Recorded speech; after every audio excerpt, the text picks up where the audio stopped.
প্রিয় বন্ধুরা, আসসালামু আলাইকুম। আলহামদুলিল্লাহ, আমি ভালো আছি। আশা করি আপনারা সবাই ভালো আছেন। আমি এই মুহূর্তে আমাদের প্রাণের খুলনা শহরের ঐতিহ্যবাহী ক্যান্টনমেন্ট, জাহানাবাদ ক্যান্টনমেন্ট এর বালির যে মাঠ, সে মাঠের একটি মেলা অনুষ্ঠিত হবে। মেলাটি 21 তারিখে অনুষ্ঠিত হওয়ার কথা ছিল, বিশেষ কারণবশত 2 দিন পিছিয়ে 23 তারিখে অনুষ্ঠিত হবে। তো আমার এটি পার্ট টুতে আপনারা দেখতে পাচ্ছেন সাধনা লায়লা সার্কাস। অর্থাৎ সার্কাস আমাদের দেশের একটি জনপ্রিয় কি বলা যায় খেলা বা জনপ্রিয় একটি আইটেম। এটির মেন গেটটি আপনারা দেখতে পাচ্ছেন। আমি আপনাদের গেটটি দেখানোর চেষ্টা করছি। তো আমি ভিতরের প্যান্ডেলটিও দেখাবো। এই যে সার্কাসটি, এটি আমি এই মেলার ভিডিওটি দুই পার্ট করেছি। একটি পার্টে অনেক দীর্ঘ হয়ে যায়, একটি পার্টে দেখানো সম্ভব না। তো এটি পার্ট টুর প্রথম অংশ। তা আমি আস্তে আস্তে একটু ভিতরের দিকে ঢুকে মেলার এটা আমি আপনাদেরকে দেখাই।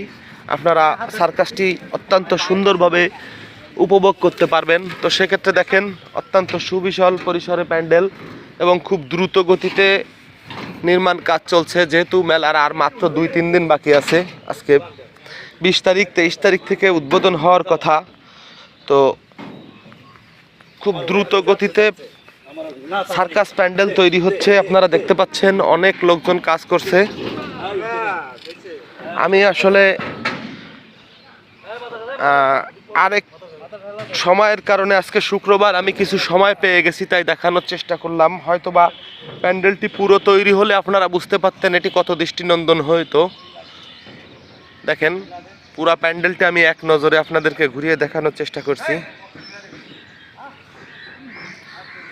এটি আমাদের প্রাণের খুলনা শহরের খান জাহান আলী থানার জাহানাবাদ ক্যান্টনমেন্ট এরিয়াতে যে বালির মাঠ, সে বালির মাঠে একটি মেলা অনুষ্ঠিত হচ্ছে। অর্থাৎ মেলাটি 21 তারিখে হওয়ার কথা ছিল, সেটি অনিবার্য কারণবশত 2 দিন পিছিয়ে 23/12/2024 অনুষ্ঠিত হবে। আমি এই মুহূর্তে এখানে যে একটি মেলার যে সার্কাস, একটা বিশেষ আইটেম যেটি আমাদের বাংলাদেশের অত্যন্ত জনপ্রিয় এবং হাজার বছর ধরে চলে আসছে, সেই সার্কাসের প্যান্ডেল তৈরি হচ্ছে। আমি সেই সার্কাসের প্যান্ডেলে দাঁড়িয়ে আপনাদেরকে দেখানোর চেষ্টা করছি ভিডিওটি।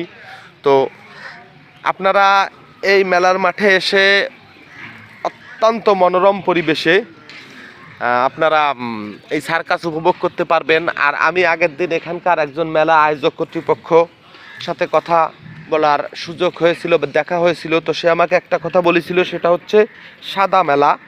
অর্থাৎ সাদা মেলা বলতে আমরা যেটা বুঝি সেটা হচ্ছে